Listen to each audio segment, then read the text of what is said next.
En el capítulo de hoy pretendo abordar todos aquellos elementos psicológicos y emocionales que orbitan alrededor de una caída en moto. Para hablar de esto, no voy a seguir el formato tan libre que tenían en los otros capítulos, sino que voy a llevar una especie de semiestructura porque mi intención con este capítulo es que esto funcione como una guía para todos aquellos que tuvieron una caída en moto y eso los afectó de una manera u otra, puedan revisar este capítulo para tener ciertas guías, ciertas herramientas o ciertos elementos a seguir para pasar o cómo superar, básicamente, una caída en moto. Que, bueno, lo vamos a trabajar de distintos elementos, desde lo cultural, desde lo psicológico, desde lo emocional, desde lo conductual, desde muchos ángulos. Voy a intentar abordarlo. Este es un capítulo que ha sido para mí bastante difícil de grabar, honestamente, porque implica tener que unir dos cosas, ¿no? Ser extremadamente estructurado con respecto a una guía de cómo superar caerse en moto y lo que es para mí más importante, cómo superar caerse en moto en un contexto latinoamericano-venezolano, ¿no? No necesariamente caerse de una Kawasaki 1000 yendo a 250 kilómetros en una pista, que bueno, que si eso te pasó, hay dos opciones, pues o te moriste porque ibas a 250 kilómetros o tenías todos los equipos de protección del mundo y es más un ámbito deportivo que simplemente estabas viviendo tu vida a día y la cosa se puso en absoluto riesgo. Y lo segundo que también fue difícil es porque yo grabé este capítulo una vez, pero el audio se fue a la mierda y perdí completamente ese capítulo. Entonces me ha costado, como que eso me jodió un poco el ritmo de grabación y me ha costado volver a ponerme sobre esto, pero ya definitivamente, no sé, yo pienso mucho en esto. Yo sufrí una caída en moto hace ya como, vamos a ponerle, 8 meses. Una primera caída y después tuve un accidente en la autopista que pudo haber sido grave. Afortunadamente no pasó nada de eso. Y bueno, fue un proceso, volver a montarse en la moto. Me parece que definitivamente uno de los momentos en los cuales uno sabe si uno va a ser o no va a ser motorizado es después de la primera caída. Totalmente entendible a aquellas personas que de verdad tienen su primera caída y no quieren volver a montarse en una moto. Tipo de, hay que ponerse en una actitud muy macho, así, como para pretender de que uno no entiende cuál es el sentimiento, a pesar de que, bueno, uno puede como que superar o desprenderse un poco de lo que pasó y poder seguir manejando. Algo importante, por lo que quiero empezar, para hablar sobre todo lo que tiene que ver con caídas en moto, es que el mundo de los motorizados está lleno de refranes. Que, como yo estoy entendiendo estos refranes, son como pequeñas cápsulas de conocimiento o pequeñas cápsulas más que de conocimiento, como de sabiduría, mejor dicho, que se han mantenido vivas en la cultura motorizada. Es decir, estas cosas no están escritas en ningún lado necesariamente, pero solo del boca en boca son como refranes tan útiles y tan populares para procesar y asimilar la realidad que la gente los usa para explicar fenómenos muy complejos. Por lo menos, fíjense que yo estoy empezando a hablar del fenómeno muy complejo que es la caída en moto y de cómo, miren, yo aquí tengo 1, 2, 3, 4, 5, 6, 7, 8 puntos, échale bola. Yo tengo aquí 8 puntos para hablar de cómo caerse, cómo uno supera caerse en moto, un poco desde el ámbito psicológico, y los motorizados solucionan esto en el siguiente refrán, que es: hay dos tipos de motorizados, los que se cayeron y los que se van a caer. Cuando alguien tiene mucho miedo de caerse, tal, siempre parece un motorizado ahí medio viejo, medio sabio que te lanza: mira, hermano, hay dos tipos de motorizados, los que se cayeron y los que se van a caer. Ese es un refrán, es una cápsula de sabiduría que pretende encapsular nuevamente algo que es mucho más complejo, como, mira, si tú estás manejando moto, estás pasando constantemente por un riesgo. Parte de ese riesgo que vas a tener que entender es que tienes que prepararte para la caída. Tipo, es mucho más peligroso andar por ahí manejando diciendo, no, los que se caen son los demás, yo no me caigo. Eso es mucho más peligroso que manejar por ahí sabiendo que, bueno, en cualquier momento uno se puede caer. Básicamente porque no estás en el vehículo más estable, ¿no? La única manera de que tu moto se mantenga estable es que la aceleres. Es la única manera que una moto sea estable naturalmente, en aceleración. Entonces, si en algún momento tienes que frenar, hay inestabilidad. Es decir, un carro frena y se queda ahí, una moto frena y tú tienes que hacer cosas para que no se caiga o para que no se vaya para un lado. Y ese es uno de los refranes que suelen encapsular todo lo que los motorizados hacen para procesar el haberse caído en motos, que va un poco de afrontar la situación, pero al mismo tiempo ignorarla un poquito. Fíjense que otro de los refranes que suelen ser muy comunes ante una caída de moto, ante una posibilidad, es el de celebrar que estás vivo. Como que, mira, no te lamentes de lo que pasó, sino celebra que estás vivo. Hay como una cultura muy fuerte dentro del mundo motorizado de que, hermano, si tú te caíste y tú estás vivo, tienes que estar celebrando. Porque hay mucha gente que se cayó y no puede celebrar. Entonces tú no puedes estar ahí todo loco, todo regañón, dándote tan duro, porque al final del día tienes que celebrar. Ojo, y yo sé que estoy poniendo como estos refranes un poco, o sea, lo estoy mirando un poco desde arriba, ¿no? Como si yo cagara por el cuello y estuviera por encima de estos refranes. Pero básicamente lo que estoy queriendo decir es que las caídas en moto son eventos que emocionalmente son tan difíciles de procesar por lo que implica y están tan ligados a tantas muertes de conocidos. Fíjense qué horrible cuando uno escucha que un compañero motorizado falleció o algo por el estilo. Esa es una situación de la vida o un evento que es tan difícil de procesar emocionalmente que a veces la única manera que la gente tiene de procesar estos eventos es relatarlos a través de refranes prefabricados que ya les den un tono a la situación. A pesar de que estoy diciendo eso, estos refranes me parecen muy útiles y por eso creo que han sobrevivido por tanto tiempo sin estar escritos en ningún lado dentro de la cultura motorizada. Por ejemplo, cuando yo me caí, yo me caí básicamente porque fui imprudente, tenía muy poco tiempo manejando, muy poco tiempo manejando, estaba apurado y estaba en la autopista y bueno, me puse, bueno, ni siquiera estaba apurado, estaba fastidiado y me provocó manejar rápido, distraído, y me puse a seguir los boletas. Y los boletas en la autopista manejan echando para un lado, para el otro, tiran la moto para acá, tiran la moto para allá. Y yo me puse a seguir a los boletas y honestamente mi moto no es para boletear. Mi moto es grande, es pesada, tiene cauchos gruesos, tiene cauchos de taco. Y hubo un momento en el cual como que un carro frenó de la nada, porque así como los motorizados hacen cosas locas, los carros también hacen cosas locas. Un carro frenó de la nada, todos los boleticas maniobraron y yo cuando maniobré estaba en una situación que no sabía manejar, o sea, que no, para la cual no estaba listo por el tiempo que tenía manejando, por el tipo de moto que tenía, etcétera. Y bueno, la moto cayó y me cayó en el pie. Y bueno, yo me quedé, me tiré por un lado. Unos bichos que cuidaban la autopista me dijeron que casi un carro me atropella, que casi me muero. Y como que esos primeros días, esas primeras semanas, al final a mí no me pasó nada. Afortunadamente, ya voy a hablar de algunas estadísticas que me parecen importantes tener en cuenta. Como tenía botas, la moto me cayó sobre el pie y la bota me protegió el pie. Y no tuve ningún tipo de fractura, ni de rotura, ni nada por el estilo. Solo un traumatismo muscular. Hasta ahí llegó el accidente, una recuperación bastante rápida y listo, no pasó a mayores. Y a pesar de eso, como que los primeros días, yo estaba muy regañón conmigo mismo. Coño, qué bolas tienes tú, casi te matas, ves lo que te pasa por distraído, ves, tú no tenías ganas de salir de tu casa, no debiste salir. Porque esos otros refranes motorizados, por ejemplo, si ese día tú no querías salir, no salgas. O por lo menos si saliste y si te quedó el casco, devuélvete y tómate tu tiempo y tarda en salir. Y, ¿sabes? Como si el destino te estuviera advirtiendo de posibles accidentes. Ese día yo no quería salir, honestamente. Yo salí, por perder el tiempo, porque quería hacer algo en la noche y tenía... X. Lo que quiero decir con lo de estos refranes es que yo estaba súper regañón los primeros días conmigo mismo. ¿Sabes? ¿Qué bolas tienes tú? Tienes que mejorar. Esto no te puede volver a pasar, etcétera, etcétera, etcétera. Y realmente ya el accidente había pasado. Es decir, lo que yo estaba haciendo era redundante. Era meramente sadomasoquista. Y si ustedes ahorita estuvieron en un accidente de tránsito y creen que la solución es regañarse a sí mismos o tratarse mal, como que ese no es un buen punto de partida. Porque, o sea, ya se cayeron y ya están vivos. Lo que queda es recuperación. Entonces, esto de no te lamentes de lo que pasó si uno celebra que estás vivo, me parece, honestamente, la actitud correcta para afrontarse al asunto. Que es, ver, mira, yo tengo que aprovechar mi fortuna de que de verdad estoy vivo y parte de la celebración es recuperar mi cuerpo.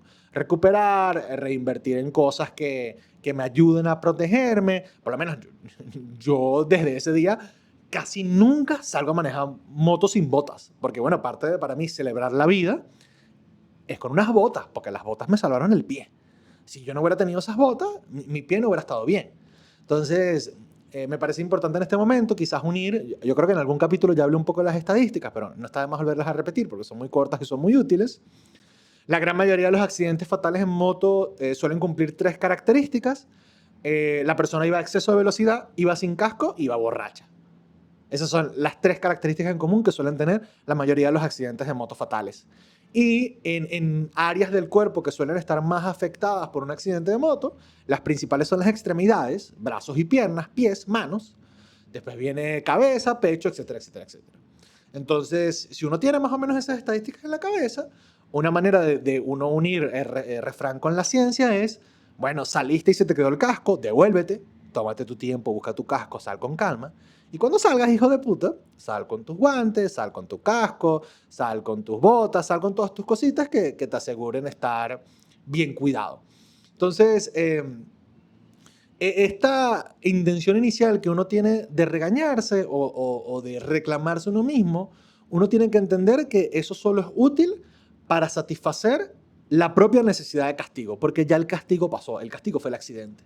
Entonces, a pesar de que uno tenga la sensación de que está siendo más productivo, si está todo serio, está siendo todo regañón, si uno no es eso, uno tiene que partir desde el lugar celebratorio que uno es. Entonces, eso es lo primero que yo haría con el contenido emocional que está pasando. A veces las caídas o los eventos traumáticos pueden ocasionar que uno siga deseando el castigo, el dolor. Esto puede ser una tendencia, lo podríamos llamar compulsión a la repetición. Pues suele ser una característica psicológica bien común ante los eventos que son traumáticos. ¿Y por qué estoy hablando de los accidentes de motos como eventos traumáticos? Porque, bueno, son eventos que ponen tu vida en riesgo, ¿no? Cualquier accidente de moto pone tu vida en riesgo. Porque los accidentes nunca ocurren en el futuro. Los accidentes siempre ocurren en el presente. Si alguno aquí ha tenido la oportunidad de estar en un accidente de carro o en un accidente de moto, yo he tenido la oportunidad de estar en ambos, tanto de pasajero como conductor, como todas las cosas. En un accidente en carro, uno está manejando y el accidente pasó. No es que uno ve el carro y uno dice, ay, mira, voy a chocar o aquel va a chocar. No, no, no, no. Uno está en el carro y uno de repente está rebotando en el asiento. Uno siente el choque en el carro de retruque, como que primero se choca el carro y después es que uno rebota. Ahora bien, en la moto, tú estás en el piso. Como que ese momento, porque el parachoque en el carro es el metal, los cauchos, el plástico que tiene alrededor del carro, entonces eso primero hace un impacto y tú sientes el rebote de ese impacto. En la moto, tú eres el que rebota, tú eres el que sale volando, tú eres el que te mueves. Entonces, eso, que es una situación que amenaza tu vida, o que como mínimo amenaza tu dignidad, porque tal vez no te ibas a morir, pero coño, te ibas a quedar sin brazos, te ibas a quedar sin piernas, te ibas a quedar todo raspado a un solo lado, ibas a parecer el villano de Batman. ¿Sabes? Son cosas que si eso te pasa, si tú de repente eras un tipo normal y 2 días después, o un día estabas manejando por ahí y te paraste en un hospital y tienes la mitad del cuerpo quemado y te faltan 2 dedos y tienes un pie roto, eso afecta tu dignidad como ser humano, porque a partir de ahí se va a complicar todas tus relaciones interpersonales, te vas a afectar económicamente, porque bueno, tienes que pagar un poco de plata en el hospital, la gente te va a empezar a rechazar por cómo te ves, entonces todo eso empieza a afectar tu dignidad como persona, y tanto la amenaza como a tu vida como a tu dignidad puede generar síntomas de estrés postraumático psicológico.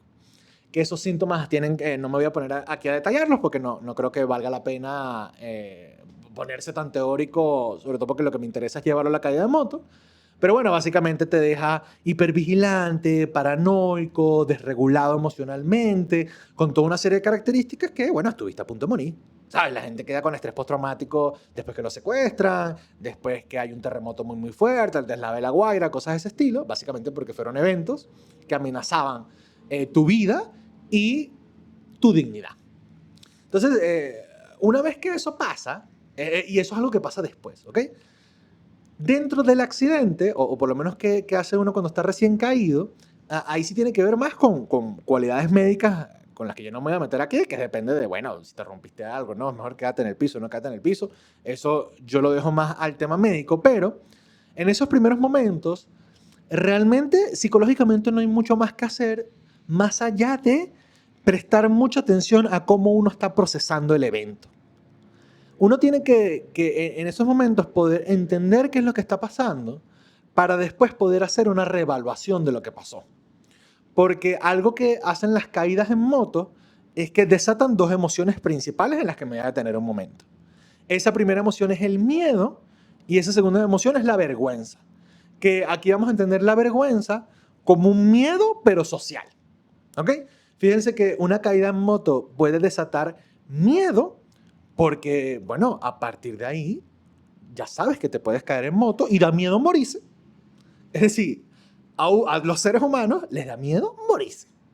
Y si tú te caíste una vez de una moto, cada vez que te vuelvas a montar en esa moto vas a decir, qué miedo, y si me vuelvo a caer y me muero, y si me vuelven a chocar y me mato. Porque nuevamente, en las caídas de moto, no solo estamos hablando de los irresponsables que están manejando a 120 en cholas en la carretera buscando matarse, sino los accidentes en moto son cualquier cosa. Tú estabas parado en un semáforo y el carro atrás te bombeó y la moto te cayó en el pie y te jodiste.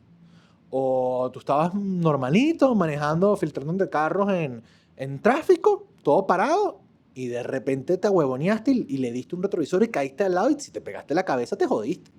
O sea, a los accidentes, o estabas parado, el copiloto se iba a montar, no te avisó, tú no estabas preparado y ambos se cayeron y la moto le cayó en los pies a ambos. Es decir, al final del día hay millones de accidentes y al final el miedo es el mismo, que es, oye, miedo a lastimarme, miedo a morirme, etcétera, etcétera, etcétera. Esa para mí es una de las emociones principales que sale a relucir cuando uno tiene un accidente en moto, y ya nos vamos a tener ahí en un momento, porque también quiero traer a la mesa la emoción de la vergüenza, que yo hablo de la vergüenza como un miedo social, porque básicamente la vergüenza es aquello que hace que vivamos en sociedad. Si a nosotros no nos dieran vergüenza las cosas, pena o esos momentos de, ay, trágame tierra, como que sería mucho más difícil vivir socialmente. Fíjense que uno no solo roba en el abasto de la esquina porque uno es buena persona, sino porque a uno le da vergüenza que los demás lo vean a uno robando. O uno no solo se cae a gritos aquí con la familia y que, te odio, porque a uno le importa a los demás, tal, sino porque también uno tiene una vergüenza de que, bueno, los demás entiendan de que uno puede vivir en sociedad. Entonces, para mí es muy importante la vergüenza en el mundo motorizado, porque la vergüenza en el mundo motorizado evita que uno se comporte muy mal, ¿no? Tipo, imagínense, está comiéndose un semáforo, está montándose en una acera y que de repente tengas que pegar un freno de golpe y esté pasando una viejita y esa viejita sea tu abuela. O sea, que si la directora del colegio que te trató súper bien y que te dijo, mira, yo confío en ti, tú vas a ser un buen muchacho, yo no le hago caso a tu mamá, que ella dice que tú eres mal portado, yo confío en ti, y esa directora del colegio te ve montándote en una acera como un malandro desgraciado. Entonces, tener eso en la cabeza, tener esa vergüenza en la cabeza es súper útil porque hace que uno se comporte en sociedad. Entonces, ¿por qué hablo de que la vergüenza es algo que también sale a relucir cuando uno se cae? Coño, porque a uno le da mucha vergüenza decir que se cayó o decir que se cayó en moto, porque uno no quiere que la gente piense que uno maneja mal o que uno es distraído o que uno es un ser en potencial peligro. Como que, sobre todo es algo que yo creo que esta vergüenza de los motorizados tiene que ver mucho con clase social. Fíjense que un conductor loco de carro, lo más peligroso que puede hacer es matar un poco de gente. Un conductor loco de moto, lo más peligroso que puede hacer es matarse a sí mismo. Y a pesar de eso, la gente que choca full en carro, anda con su carro chocado relajado, o dice, ay, sí, yo choco cada rato, y eso no genera ningún tipo de vergüenza. Pero para los motorizados, el hecho de haberse caído, a pesar de que, bueno, estamos en este refrán de que todos nos vamos a caer aparentemente, y si no, eventualmente lo harás, da mucha vergüenza decir que uno casi se muere, que uno no toma su vida tan en serio, ¿no? Y eso es algo que sí creo que hay que mantener, pero que hay que tener mucho cuidado con las dos.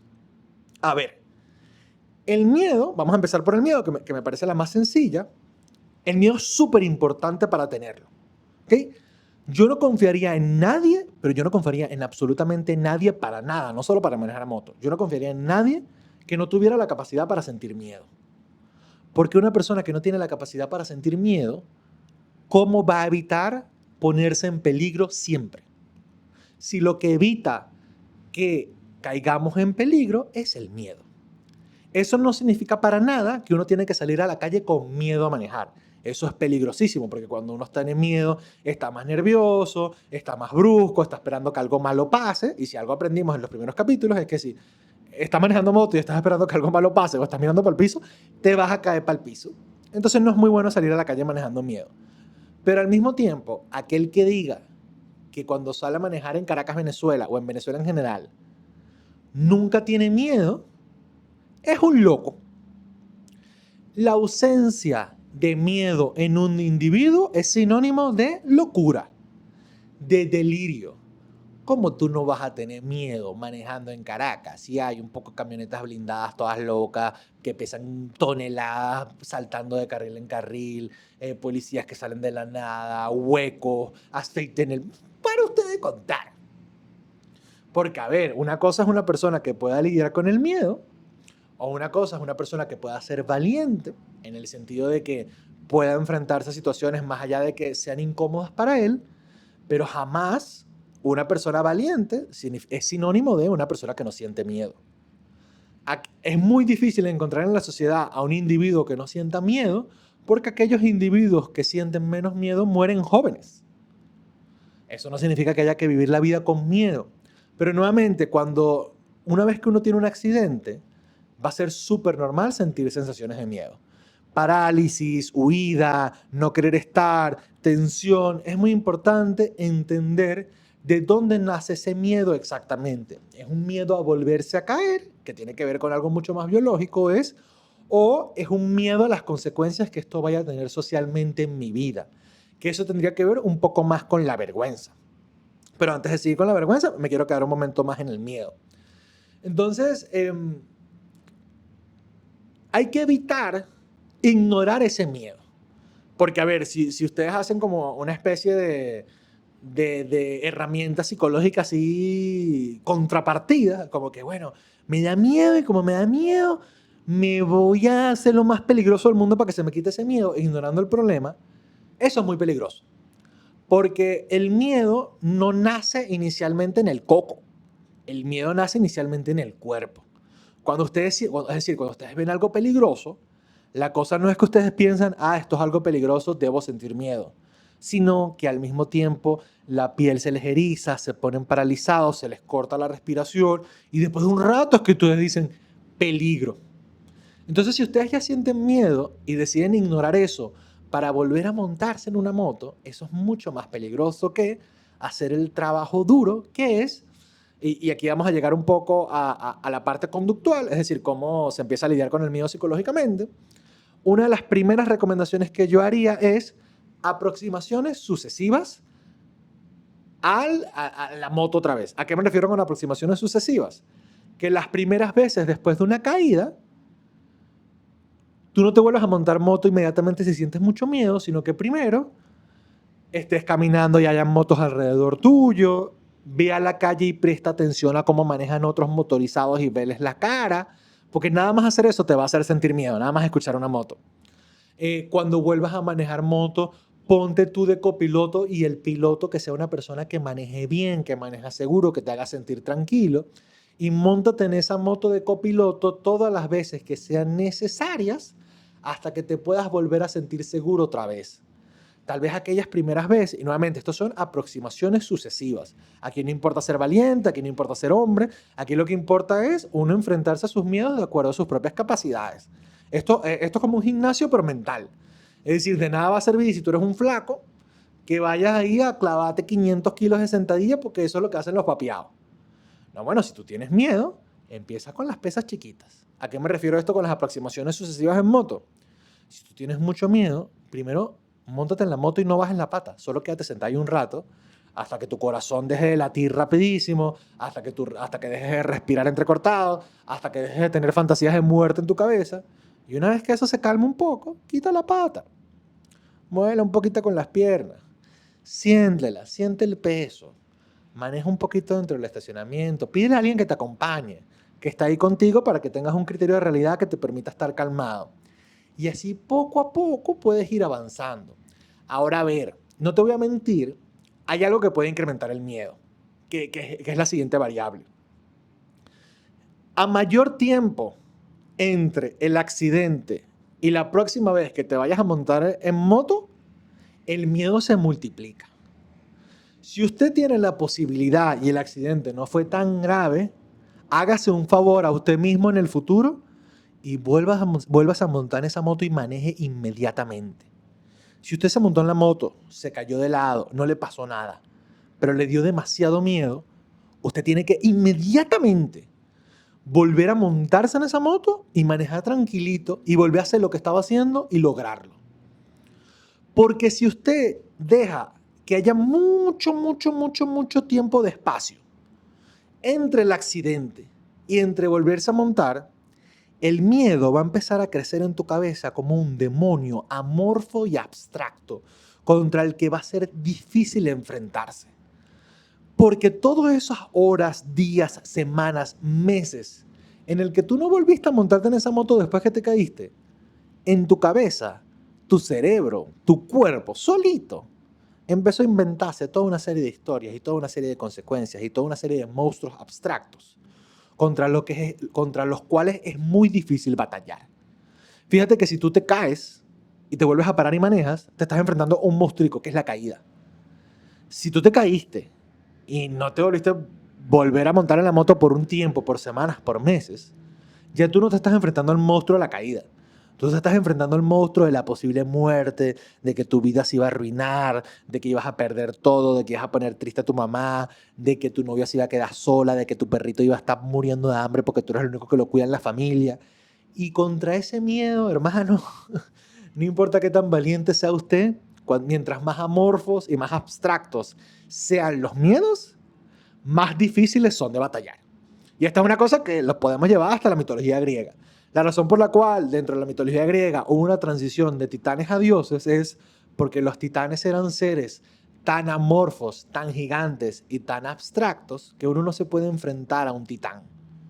Uno se puede enfrentar a dioses, a héroes, a semihéroes, que son más chiquitos, que son más concretos, que son más sencillos de cierta manera. Entonces, los miedos titánicos, imposible. Los miedos titánicos hay que segmentarlos en pequeños miedos e ir enfrentándose a esos miedos poco a poco. Por eso también hago esta intención inicial de dividir el miedo a la muerte de la vergüenza. Ahora bien, ¿cómo uno lidia con la vergüenza? Hablando con otros motorizados que se cayeron, compartiendo historias, historias de superación, historias de vida, historias de muerte. Porque, a ver, a pesar de que cuando estoy hablando de que a nivel conductual, es decir, a nivel de comportamiento, es muy importante que las aproximaciones sean sucesivas. Es decir, te montas en la motico, no bajas la pata, después subes la pata, después manejas un poquito dentro del estacionamiento, después sales un poquito a la esquina y así sucesivamente hasta que te sientas cómodo para recuperar tu libertad. O bueno, si no te queda otra y tienes que trabajar y tienes que seguir usando moto, es, bueno, manejas en el carril lento y poco a poco te vas incorporando a la vida normal. Porque también uno de los resultados de no prestarle mucha atención al miedo, pero menos mal que me acordé de esto, es que seguir manejando con mucho miedo es peligrosísimo porque, especialmente en una ciudad como Caracas, manejar demasiado precavido es más peligroso que manejar. O sea, manejar demasiado precavido en la gran mayoría de los sitios es mucho más peligroso. O sea, manejar con miedo en el carril más lento, tal, eso puede resultar mucho, mucho más peligroso en Venezuela. En Venezuela uno tiene que saber cómo ubicarse y saber cómo ubicarse tiene que ver con entender el contexto en el cual uno se está moviendo. Y uno solo puede entender ese contexto si el miedo es una de las variables, no la única variable que tenemos para procesar la realidad.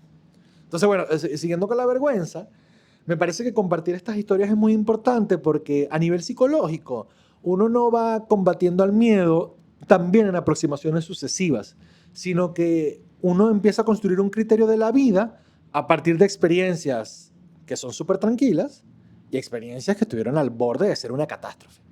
Ahí es donde uno empieza a sacar su criterio de realidad de cómo moverse ante la vida, porque fíjense que a veces uno se enfrenta a cosas que a uno le dan mucho miedo y resulta que eran súper sencillas. Y uno dice, ah, mira, yo puedo con esto. Y a veces uno hace cosas que resulta que eran súper sencillas y son complicadísimas y uno se mete en unos aprietos gigantescos. Y uno dice, verga, estoy cagado.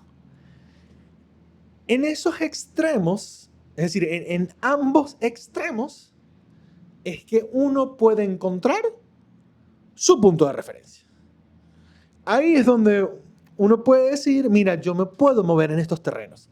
Porque, a ver, y vamos a quedarnos con la vergüenza un rato. Como la vergüenza es una emoción social, o una emoción que está ahí para protegernos socialmente, uno que tiene que entender que hay distintos tipos de individuos en la sociedad. Hay individuos que les gusta mucho más la adrenalina, que son mucho más tolerantes de las emociones intensas o de las situaciones intensas, para los cuales un accidente de moto es hasta cómico. Uno ve videos de estos brasileros ahí que se caen en la moto y se cagan de la risa, así se rasparon el zapato y estuvieron a punto de perder el pie en dos, ellos están muertos de la risa. Esto más allá de preguntarnos si estas personas están enfermas o no, que no tiene nada que ver, es un comentario fuera de lugar a mi parecer y de mi criterio profesional, es yo creo que esta persona tiene mucha más tolerancia ante las situaciones intensas que yo. Porque, a ver, ya empezar a manejar moto implica cierto grado de tolerancia ante las situaciones intensas. Hay gente que no maneja carro porque le da miedo chocar. ¿Ustedes creen que alguien que no maneja carro porque le da miedo chocar puede ni siquiera montarse en una moto? Porque si un accidente en carro a veces puede ser cualquier cosa, cualquier accidente en moto tiene un potencial catastrófico muy, muy grande porque uno es el parachoque. Entonces, fíjense cómo en la sociedad hay gente que tolera cosas más intensas que otras y gente que no tolera cosas tan intensas. Esto lo podemos ver hasta un nivel de comida, ¿no? Hay gente que nada más puede comer, que sí, menú infantil, pollo frito, papa frita, pequeño. Y eso es todo lo que puede comer y cualquier cosa y que, ay, no, eso está muy fuerte, ay, no, eso tal. Una persona que no tolera sensaciones intensas en esa parte de la vida. Entonces, fíjense que cuando usted tiene un accidente, usted tiene que tomar en cuenta que su nivel de recuperación, y ojo, esto no es algo que yo creo que se pueda modificar, ¿ok?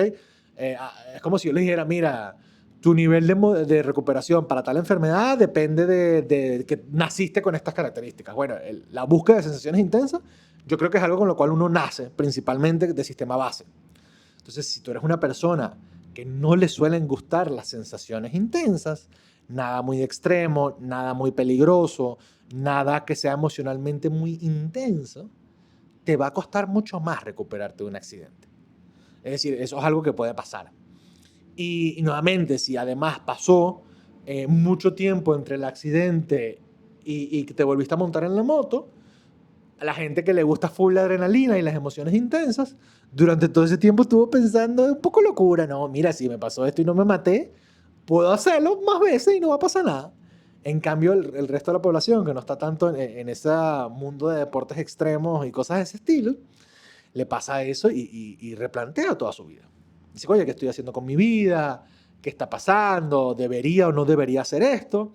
Y eso para mí es algo muy importante de llevar en esta guía, ¿no? Que es que ser motorizado para mí tiene algo que ver mucho con un estilo de vida. Fíjense que hasta el mismo nombre de la línea de este podcast sobre ser o no ser motero es porque inicialmente yo me planteo si cuando termine de decir todas las cosas que tengo en la cabeza con respecto a ser motorizado, va a ser para mí una decisión que tomé en algún momento de mi vida, empezar a moverme en moto, o es algo que lleva a ser parte de mi vida. Y me parece que este tipo de accidentes son eventos vitales que nos enfrentan ante esa la realidad, ¿no? Es como, después del accidente yo pude haber dejado de manejar moto. No necesariamente debemos comprar un carro, porque bueno, tal vez si uno anda en moto uno no tiene para comprarse un carro, pero sí cambiar. Y definitivamente lo pensé. Los primeros meses de manejar motos después de un accidente da mucho miedo. Sobre todo, por lo menos yo que tuve un accidente en una parte en específico de la autopista, al frente del Jardín Botánico. Coño, cada vez que paso por esa parte se me viene como el meme de TikTok ese de fantasma, fantasma, ¿dónde están los fantasmas? No sé si tan claro, ¿no? Porque, bueno, es un sitio donde tuvo un accidente y uno se pone raro, se pone paranoico, se pone esotérico y va con calma, ¿no? O de repente uno estaba en la autopista y los carros empiezan a bajar de velocidad y, bueno, uno tiene que hacer lo que uno tiene que hacer, frenar. Pero de repente, frenar en la autopista empieza a tener otros significados y empieza a tener otras cargas. Y uno tiene que poder tener suficiente paciencia con uno mismo para no ser forzón, extra valiente, extra vaina, extra cosa, extra tal. Sino, bueno, ir poco a poco. Como les digo, miren, yo soy psicólogo, estudié 5 años de psicología, tengo haciendo terapia, bueno, unos sólidos 6, 8 años en mi vida. Y bueno, yo cuando me pasó el accidente, lo hablé en terapia 1, 2 veces, normal, porque bueno, lo que pasó y no, al final no me pasó nada tan grave. E independientemente de eso, para mí, yo volví a montarse en la moto, era tener que enfrentarse con un poco de demonios en la cabeza, ¿no? O sea, es difícil, el cuerpo reacciona, da miedo, ¿no? Es como cuando te atracan. O sea, independientemente de que si te atracaron un poquito, no te quitaron nada, uno recién robado sale a la calle un poco cagado, no tan cagado porque eso va a hacer que te roben otra vez, pero coño, si uno está pendiente, está pila, de repente el que se te acerca en la calle a preguntarte una vaina, uno ya no es y que, ¿qué pasó? Sino es que, ¿qué pasa? ¿Qué pasa? ¿Qué pasa? Uno anda como más confrontativo, ¿no? Más peleado con el mundo, hasta que, bueno, uno empieza a habituarse a la realidad, a que en realidad uno está actuando desde el miedo, etcétera, etcétera, etcétera, y hay que volver al punto normal. Eso es lo que me refiero, ¿no? Básicamente, si algo pueden llevarse de esta guía es que uno tiene que hacer todo lo que uno tenga que hacer para poder volver a su punto normal o a su punto medio. Y hay que entender que para volver a ese punto medio después de un accidente muy grave o de un accidente o de un evento que puede ser traumático, no es volver al medio porque sí, sí, sino para volver al medio a veces hay que subir mucho o bajar mucho. Es decir, coño, si a ti te dio full tristeza de que casi te mueres, bueno, hermano, deprímase un par de días, deprímase 2, 3 días, porque casi te mueres. Y quizás este es un momento en el cual te has que bajar de velocidad, no solo literalmente, sino simbólicamente. Coño, porque casi me muero. O sea, este accidente me pasó porque fue un accidente y ya, o porque yo toda esta semana llevo manejando como loco. Y yo toda esta semana, coño, estoy acelerando de más y salgo obstinado y le lanzo la moto a la gente y casi me caigo una vez, casi me caigo 2 veces, casi me caigo 3 veces y me caí. Entonces, coño, ¿qué pasa si cuando sales del accidente, para volver a tu punto medio, antes de celebrar, tienes que echarte tu depresión, pero una depresión sana, compadre? Una depresión en la que digas, ¿qué mierda estoy haciendo con mi vida? Compórtate, tienes que cambiar porque si no te vas a morir joven. O así, con otro tipo de cosas. ¿Qué pasa si la emoción a la cual uno tiene que llevar al extremo para llegar al punto medio es la rabia? Uno anda molestísimo después del accidente, uno anda arrecho. Y uno revisa, es que, coño, es que las últimas veces que yo salgo a manejar salgo arrecho. Voy, me veo con mi novia, me doy unos besos, peleamos y me voy arrecho manejando para la casa. Mala novia, no te vayas con una novia que te manda manejando arrecho para la casa y viceversa. Si te manda manejando arrecho en el moto, ahí no es. Y yo cada vez que salgo arrecho. Entonces tuve un accidente y empiezo a sentir mucha rabia. Coño, y si te detienes y te pones a pensar por qué tú andas tan arrecho todo el tiempo por la vida, la gente que está arrecha todo el tiempo se muere. Le da un infarto, se entran a coñazo en la calle y los matan. Accidentes de tránsito. Entonces, no me quisiera expandir más porque como me interesa que esto sea un manual, no creo que debería ser tan largo. Pero bueno, accidentes de motos y vivencias psicológicas hay para tirar para el techo. Si usted sufrió un accidente de moto y tiene alguna pregunta general con la cual creas que yo te pueda ayudar haciendo un capítulo de este podcast, por favor déjala. Y toma en cuenta que estoy hablando aquí de preguntas generales. Porque si son muy específicas o si son muy trancadas, así, una vaina muy trancada, que si, mira, es que estaba en un accidente de moto y yo me tomé una cerveza y mi novia me dijo que no me las tomara y nos montamos en la autopista y ella me dijo que no quería ir sin casco, pero yo lo obligué y de repente frené mal, hice un caballito para impresionarla y se cayó y la maté y ahora no lo he vuelto a superar. Coño, si ese es tu problema, hermano, tienes que ir para terapia, ¿ok? Coño, para transitar esa situación, hermano, porque es un peo bien trancado. Pero si es algo más como que usted ha notado que esto le pasa a otros, o es una cosa un poco más general, por favor, deja tu pregunta y haré lo que esté en mis manos para poder ayudar a todos aquellos que sufrieron un accidente en moto, sobre todo porque, bueno, no hay tanto contenido psicológico asociado a los motorizados y me estoy tomando la potestad de abarcar todo. Nos vemos en un próximo episodio de Ser o no ser motero, que espero que sean más seguidos. Tengo muchas ideas para capítulos. Espero que el próximo sea cómo no ser un hijo de puta motorizado. Pero bueno, ya veremos si lo grabo. Nos vemos.